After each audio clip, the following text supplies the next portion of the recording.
good do you think this City team is? Or do you think they have to win the treble to be truly considered the greatest? Well, I don't know about the greatest. I think that's a hard debate, but they're clearly a fantastic team. And they have been for a good while now. And so, huge credit to that consistency of doing it year in, year out. I think on those levels, I think they probably are coming very close to the greatest team. And obviously the cherry on top is to win and keep winning and win Champions Leagues, etc. And the form they're in at the minute, you wouldn't want to bet against them on anything. So huge credit to the club. I worked there for a year. I understand it quite well. And the manager and the players, because it's a really strong and smooth machine. So full respect for them. Any more, Go? You okay? You told Good me with that? one. I said you could do more than one. You More? said Okay. Alison, Phil? Okay. Frank, City can obviously win the title this weekend. Have you thought about maybe doing a guard of honour if Arsenal drop points? And it's done.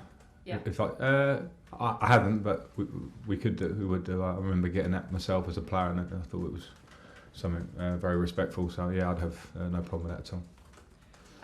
You've already got a point at the Etihad, albeit with another side. How much has that kind of helped you with your preparation for this game? A little bit, but different players here, different situation here. Possibly City in a different moment themselves. So there's lots of contributing factors to how we want to prepare for this. Haven't had that experience, but having also seen their form that they're in at the moment and the problems that they give you. So it's just a small part of our prep really in our heads, and not really for the players as such. Just want to throw a terrible stat at you, I'm afraid, but Haaland scored 36 Premier League goals, which is the same as the entire Chelsea squad. I mean, what do you like most about him as a player? What impresses you, and what have you done to combat him being creative this weekend? Well, it's a fantastic stat from him. I know the Chelsea side isn't, but it's another story. But I've got a huge respect from the player. As a player, I tried to bring to Chelsea the first time I was here, and was really keen to get him here. Obviously, that couldn't happen. But his level at that point was very clear as well. We played against him in a pre-season game at Salzburg, and it was fantastic.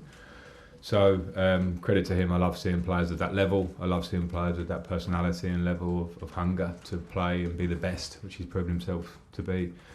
And in terms of having to deal with him, I think you have to have obviously a plan and an idea, but players at that level can make anything happen at any moment. So I'm sure the players have a good awareness of him, and you have to be at your best to try and negate the things he does.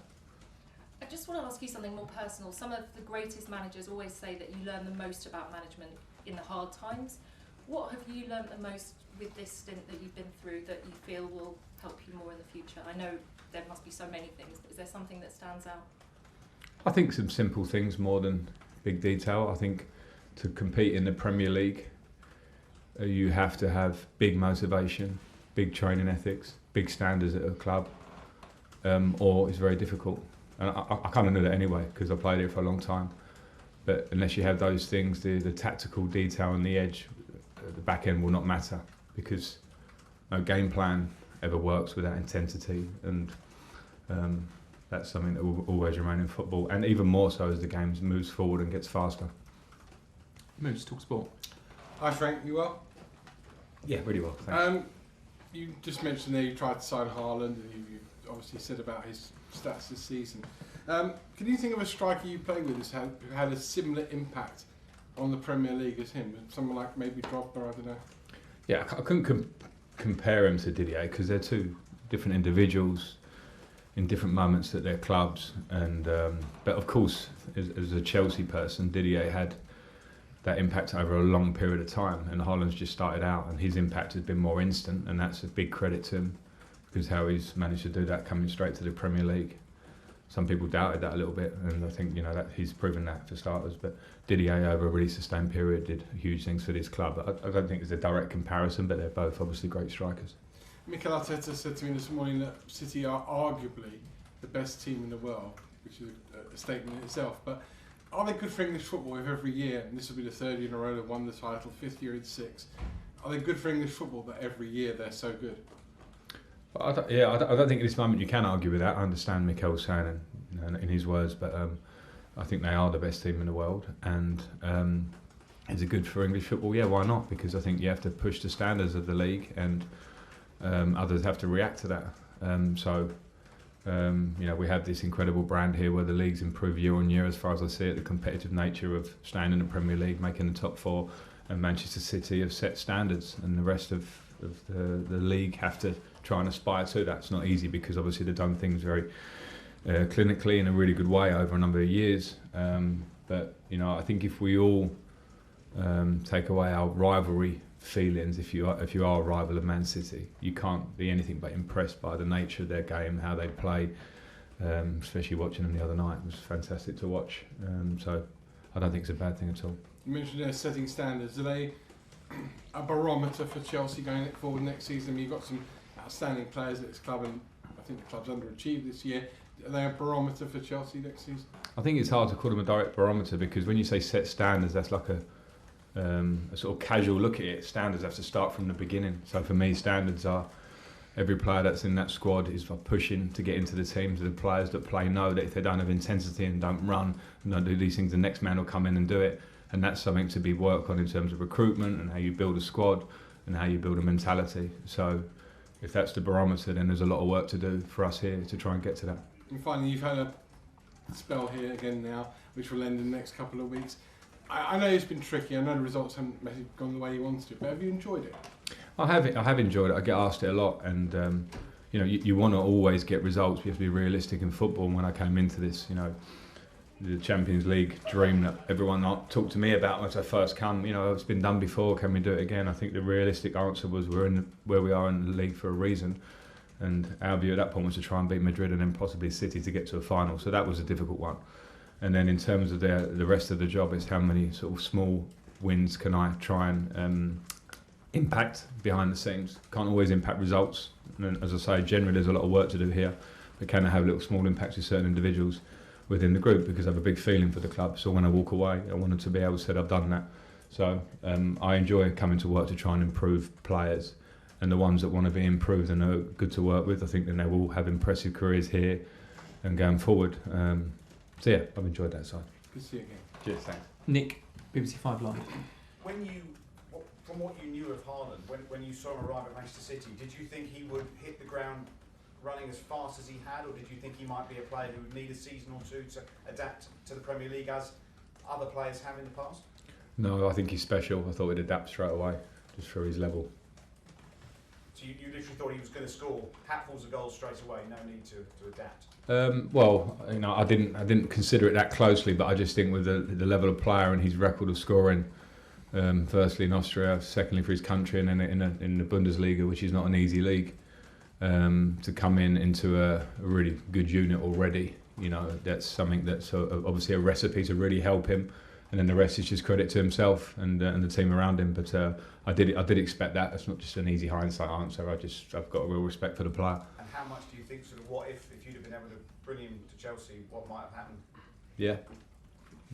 I did. Listen, I don't know whether he would have decided to come here anyway, but I was a big fan of that. And other than that, there are some of those that happen, aren't they, that people don't know about, or what could have been this way. People talk a lot about mistakes or things that could have been in football. Whether he would have come here, I don't know, but I was pushing big, and on a few other players at the time, but he was the outstanding one. Did he get close? He'll only know the answer to that. As a player who has had to fight on different fronts at the end of the season, maybe pursuing a title and other silverware as well, how much of an opportunity have you got to catch Man City a little bit distracted? Or is that just not going to be possible? I don't know. I don't think so. I think they look like a team that are in a really good run of form and have got a lot of motivation and have shown it in their game. So I don't know. Who knows how the game pans out on the day? But at the same time, when you see them just keep churning out these sort of wins and performances and have a really strong squad, you have to expect the best version of Manchester City. So what I expect is the best version of ourselves in terms of our performance. Whether we win the game or whatever, the performance, the players have to put in a performance to show respect for ourselves and pride of playing for Chelsea. And you Quickly, last one, Nick. Yeah, sure. And you can influence the title race, can't you? You and your players. This is an opportunity to sort of, be on the biggest stage again in the league, which has been a very difficult season. But you could really put the cat among the pigeons if you get a result. Yeah, I'm not interested in that personally. I think the players shouldn't be either. They should worry about them, the responsibility of themselves going and playing. That's the title race is the race for City and Arsenal. So from our part, I think there's no eyes on it from that way. Okay, last two in this section. Simon at the back and James Ollie to finish. Simon. Hey Frank, it's a bit similar to what Nick just asked about how close it got. Did it get to this stage with Haaland that the clubs were talking about fees, were bids made or anything like that? And the second question was just any sort of players coming in, fitness-wise, any players ruled out? What stage did it get to? From our point, as I say, I was certainly pushing it. I'm not sure what the appetite was everywhere else in the club to do it.